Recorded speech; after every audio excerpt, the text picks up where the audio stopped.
The purpose of the visit is to see yet another possibility for tourism development, number one. And of course, tourism, even though it's not part of the Ministry of Trade and Industry, is all part of the diversification process. And the more places we have for people to go and to communicate with nature, especially a farm like this, it can only augur well for tourism.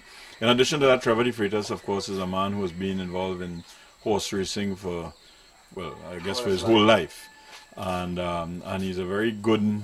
He has a lot of knowledge and a lot of information about racing, and since horse racing comes under the Ministry of Trade and Industry, again, the process of gathering information as to how we're going to fix racing, we need to talk to as many people as we can possibly find, and and Trevor would be one of the people that we would continue to have conversations with to see how best we can fix racing in the absolute shortest space of time. Racing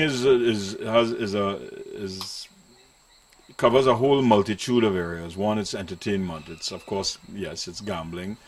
People who have racehorses absolutely love the animals. That's one of the things. The majority of people who own horses don't know that they're not going to become millionaires with the horses, but they love animals, and they like the whole the whole thing about owning a horse. So of course tourism is a big issue. In fact, we're looking at a major race in December, December the 3rd, which is to bring back the Caribbean circuit. We're hoping to be able to reintroduce the Caribbean circuit.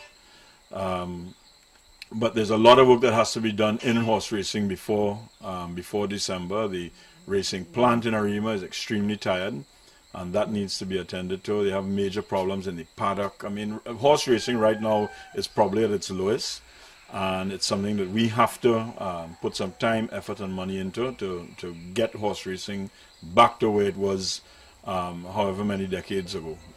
So it's very, very important that we do that. The government will not convert a place into a national park. They will declare an area as a forest reserve, for instance.